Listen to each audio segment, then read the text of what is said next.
Durant at Curry reunion sa Bay Area. What's up mga kahoops at magandang araw basketball fans?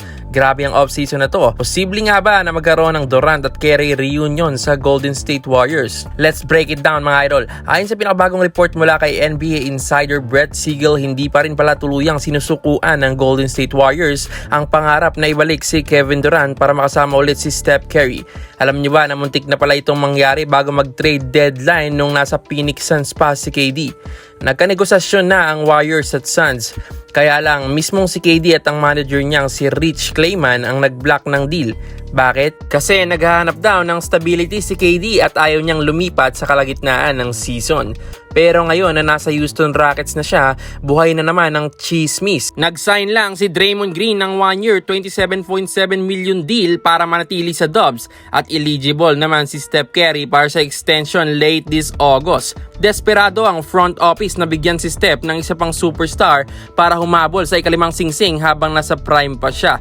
Pero chill muna tayo mga idol dahil mahabang proseso pa ito at suntok sa buwan pa sa ngayon. Bakit? Kasi nakadepende ang lahat sa magiging laro ng Houston Rockets sa simula ng season. Pero kapag nagkakamote at sunod-sunod ang talo ng Rockets, doon na baka biglang ipamigay si KD sa trade deadline ngayong February. Kaya abangan natin yan. Bakit hindi pa pwedeng i-trade si KD ngayong July at August? Bagong lipat lang si Kevin Durant sa Houston Rockets. Hindi siya basta-basta ipapamigay ng Rockets ngayon bago man lang magsimula ang season. Gusto muna silang makitang maglaro ulit at saka ma-scout yung performance niya sa Rockets. Mas naniniwala kasi ang Rockets organization at coaching staff na mas magiging healthy si KD ngayon compare sa nakaraang playoffs na nakalaban at tinalo sila ng Lakers.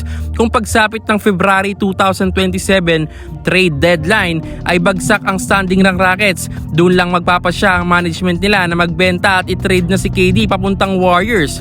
At bakit nga ba umalis si LeBron sa LA mga idol? Lumabas na ang totoong dahilan. Report mula kay Dan Voigt. Nagbago ang ihip ng hangin sa Lakers nung i-trade nila ang buong asset nila para makuha si Luka Doncic. Nang hindi man lang sinasabi kay LeBron, imagine, pambato ng prangkisa hindi man lang sinabihan. Ito ang naging hudyat na handa nang mag-move on ng Lakers at ibigay ang susi ng franchise kay Luka. Kaya ayon, si LeBron nag-al sa balutan papuntang Philadelphia. Ayon sa ulat ni Voigt, binaliwala ng front office ng Lakers si LeBron James nung isa katuparan nila ang blockbuster trade para makuha si Luka Doncic mula sa Dallas Mavericks. Literal na hindi man lang sinabihan o kinonsulta si LeBron bago aprobahan ang deal. Bakit ito masakit para kay LeBron? Sa loob ng maraming taon, kilala si LeBron bilang isang superstar na may malaking boses sa mga desisyon ng management na madalas biruin ng fans bilang lead GM. Ang hindi pag-abiso sa kanya tungkol sa pagkuha kay Luka ay isang napakalaking senyales mula sa Lakers brass. Ipinaparating ng pamunuan na hindi na si LeBron ng sentro ng prangkisa at handa na silang ibigay kay Doncic ang susi ng kinabukasan ng kupunan. Kayo mga kahupa, naman sabi niyo sa mga kaganapan regarding NBA ngayon, especially kay LeBron James at Stephen Curry?